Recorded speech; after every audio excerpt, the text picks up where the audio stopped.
ಸಮಸ್ತ ವೀಕ್ಷಕರಿಗೂ ವೈಕುಂಠ ಏಕಾದಶಿಯ ಶುಭಾಶಯಗಳು. ನಾಡಿನಾದ್ಯಂತ ಇವತ್ತು ವೈಕುಂಠ ಏಕಾದಶಿಯ ಸಂಭ್ರಮ ಮನೆ ಮಾಡಿದೆ. ಶುಕ್ಲ ಪಕ್ಷದಂದು, ಅದರಲ್ಲೂ ಮಾರ್ಗಶಿರದ 11ನೇ ದಿನದ ಚಂದ್ರನ ದಿನದಂದು ಹಿಂದೂ ಕ್ಯಾಲೆಂಡರ್ನ ಪ್ರಕಾರ ಮಾರ್ಗಜಿ ತಿಂಗಳಿನಲ್ಲಿ ಈ ವೈಕುಂಠ ಏಕಾದಶಿಯನ್ನು ಆಚರಿಸಲಾಗುತ್ತೆ. ವೈಕುಂಠ ಏಕಾದಶಿಯ ವಿಶೇಷವನ್ನು ನೀವು ಗಮನಿಸೋದಾದರೆ, ಇವತ್ತು ಯಾರೇ ಸಹ ದೇಹಾಂತ್ಯವಾದರೂ ಸಹ ಅವರು ನೇರವಾಗಿ ಸ್ವರ್ಗಕ್ಕೆ ಹೋಗ್ತಾರೆ. ಇವತ್ತು ದೇವರ ದರ್ಶನ ಮಾಡಿದ್ರೆ ಸಾಕು, ಅವರು ನೇರವಾಗಿ ಸ್ವರ್ಗದ ಬಾಗಿಲು ತೆರೆದಿರುತ್ತೆ, ಅದಕ್ಕೆ ಸೇರ್ಪಡೆ ಆಗ್ತಾರೆ ಅಂತ ಒಂದು ನಂಬಿಕೆ ಇದೆ. ಹಿಂದೂ ಪುರಾಣದ ಪ್ರಕಾರ ಒಂದು ಕಥೆ ಇದ್ದು, ಆ ಕಥೆಯಲ್ಲಿ ವಿಷ್ಣು ಒಬ್ಬ ರಾಕ್ಷಸನ್ನ ಸಂಹಾರ ಮಾಡಲು ಹೋದಾಗ ತನಗೆ ನೂತನ ಅಸ್ತ್ರ ಬೇಕು ಅಂತ ಹೇಳಿ ವಿಶ್ರಾಂತಿ ಗುಹೆಗೆ ಪ್ರವೇಶ ಮಾಡ್ತಾನೆ. ಆ ಸಂದರ್ಭದಲ್ಲಿ ವಿಶ್ರಾಂತಿ ಗುಹೆಯಲ್ಲಿ ಪ್ರವೇಶ ಮಾಡಲು ರಾಕ್ಷಸ ಪ್ರಯತ್ನ ಪಡ್ತಾನೆ. ಆಗ ವಿಷ್ಣು ಸ್ತ್ರೀ ರೂಪದಲ್ಲಿ ಬಂದು, ಅಂದರೆ ಏಕಾದಶಿಯ ರೂಪದಲ್ಲಿ ಬಂದು ಆತನನ್ನು ಸಂಹಾರ ಮಾಡ್ತಾಳೆ. ಇದರಿಂದ ಪ್ರಸನ್ನನಾದಂತಹ ವಿಷ್ಣು ಏಕಾದಶಿಗೆ ವರವನ್ನು ಕೇಳ್ತಾರೆ. ಆಗ ತನ್ನನ್ನು ಯಾರು ಏಕಾದಶಿಯ ದಿನ ಉಪವಾಸ ಮಾಡಿ ಬೇಡಿಕೊಳ್ತಾರೋ, ಅಂದರೆ ಪ್ರಾರ್ಥನೆ ಮಾಡ್ತಾರೋ, ಅವರಿಗೆ ಸ್ವರ್ಗದ ಬಾಗಿಲನ್ನು ತೆರೀರಿ ಅಂತ.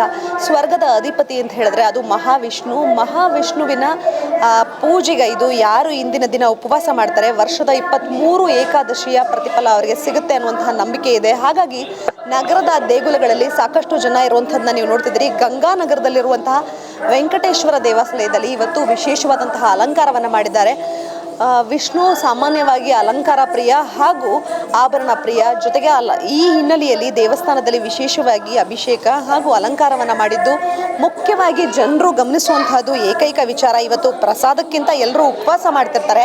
ಹಾಗಾಗಿ ಸ್ವರ್ಗದ ಬಾಗಿಲನ್ನು ಪ್ರವೇಶ ಮಾಡಬೇಕು, ತಾವೆಲ್ಲರಿಗೂ ಸಹ ಮುಕ್ತಿ ಸಿಗಬೇಕು ಅಂತ ಹೇಳಿ ಆಲೋಚಿಸ್ತಾರೆ. ಹಾಗಾಗಿ ದೇಗುಲದಲ್ಲಿ ವಿಶೇಷವಾಗಿ ಅಭಿಷೇಕವನ್ನು ಮುಗಿಸಿದ ನಂತರ ವ್ಯವಸ್ಥೆಯನ್ನು ಮಾಡಿಕೊಳ್ಳಲಾಗಿದೆ.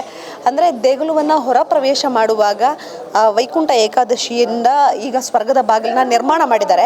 ಸೊ ದೇಗುಲದ ಆರಂಭಿಕ ಜಾಗಕ್ಕೆ ನಾವು ಬರ್ತಾ ಇದ್ದೀವಿ.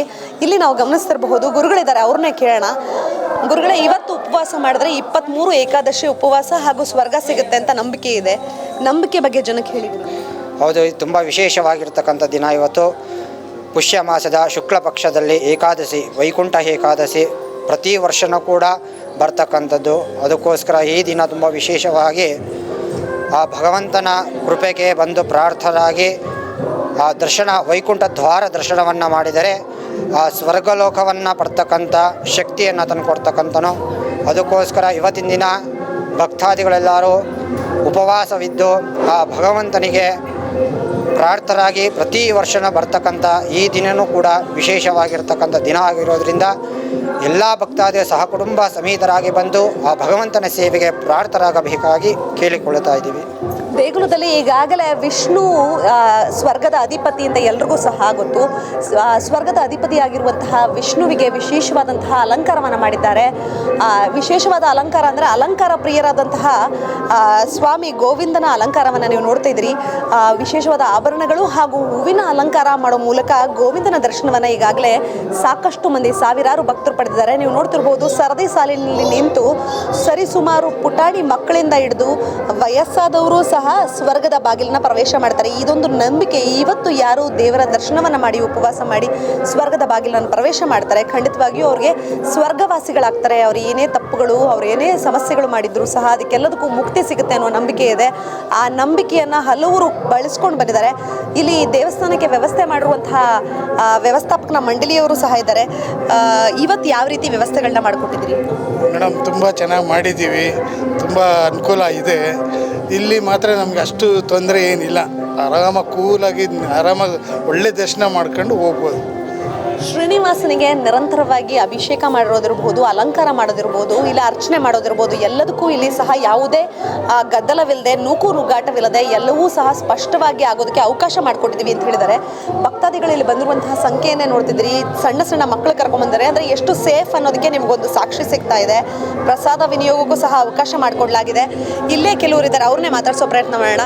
ಸರ್, ಎಷ್ಟು ವರ್ಷದಿಂದ ಬರ್ತಿದ್ದೀರಿ? ನಮ್ಮ ದೇವಸ್ಥಾನ ಕಟ್ಟಿದಾಗಿಂದನೂ ನಾನು ಬರ್ತಾ ಇದ್ದೀನಿ. ನಾವು ಇದೇ ಡಿಪಾರ್ಟ್ಮೆಂಟಲ್ಲಿ ಕೆಲಸ ಮಾಡೋದು. ಇವತ್ತಿನ ದಿನ ವೈಕುಂಠ ಏಕಾದಶಿ ವಿಶೇಷವಾದ ದಿನ ಅಂತಂದರೆ, ಇದು ನಮ್ಮ ದೇವಸ್ಥಾನದಲ್ಲಿ ಯಾವತ್ತೂ ಯಾವುದೂ ಕಮ್ಮಿ ಮಾಡಲಿಲ್ಲ ದೇವರು. ಬಟ್ ಚಿಕ್ಕದಾಗಿಂದನೂ ಬೆಳೆದು ಇಷ್ಟು ದೊಡ್ಡ ದೇವಸ್ಥಾನ ಆಗಿದೆ ಅಂತಂದರೆ ನಮ್ಗೆ ಭಾಳ ಖುಷಿಯಾಗುತ್ತೆ, ಸಂತೋಷನೂ ಆಗುತ್ತೆ. ಬಟ್ ಈ CKL ನಮ್ಮ ಸ್ಟಾಫ್ ಎಲ್ಲ ಸೇರಿಕೊಂಡು ಇಷ್ಟು ಬೆಳವಣಿಗೆ ಮಾಡಿದ್ದಾರೆ ಅಂತಂದರೆ ಭಾಳ ಖುಷಿಯಾಗತ್ತೆ, ನಮಗೆ ಭಾಳ ಸಂತೋಷ ಆಗುತ್ತೆ. ಈ ದೇವ್ರ ಹತ್ರ ಬಂದಾಗಿಂದನೂ ನಮಗೆ ಯಾವುದೂ ಕೆಟ್ಟದ್ದಂತೂ ಆಗಿಲ್ಲ, ಒಳ್ಳೆಯದೇ ಆಗಿದೆ.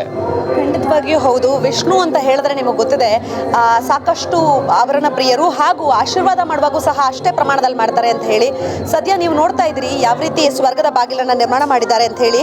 ಇಲ್ಲಿ ಪ್ರವೇಶ ಮಾಡುವಾಗ ಗೋವಿಂದ ಗೋವಿಂದ ಅಂತ ಹೇಳಿ ನಮಸ್ಕಾರ ಮಾಡಬೇಕಾಗುತ್ತೆ, ಸ್ವರ್ಗ ಸಿಗುತ್ತೆ ಅಂತ ಹೇಳಿದ್ದಾರೆ. ಹಾಗಾದರೆ ನಾವು ಯಾಕೆ ತಡ ಮಾಡೋಣ, ನಾವು ಸಹ ಗೋವಿಂದ ಗೋವಿಂದ ಅಂತ ಹೇಳಿ ಸ್ವರ್ಗದ ಬಾಗಿಲನ್ನು ಪ್ರವೇಶ ಮಾಡೋಣ. ಗೋವಿಂದ ಗೋವಿಂದ ಗೋವಿಂದ ಗೋವಿಂದ ಗೋವಿಂದ ಗೋವಿಂದ ಗೋವಿಂದಾಯ ನಮೋ ನಮಃ. ಗೋವಿಂದ ಗೋವಿಂದ ಗೋವಿಂದ.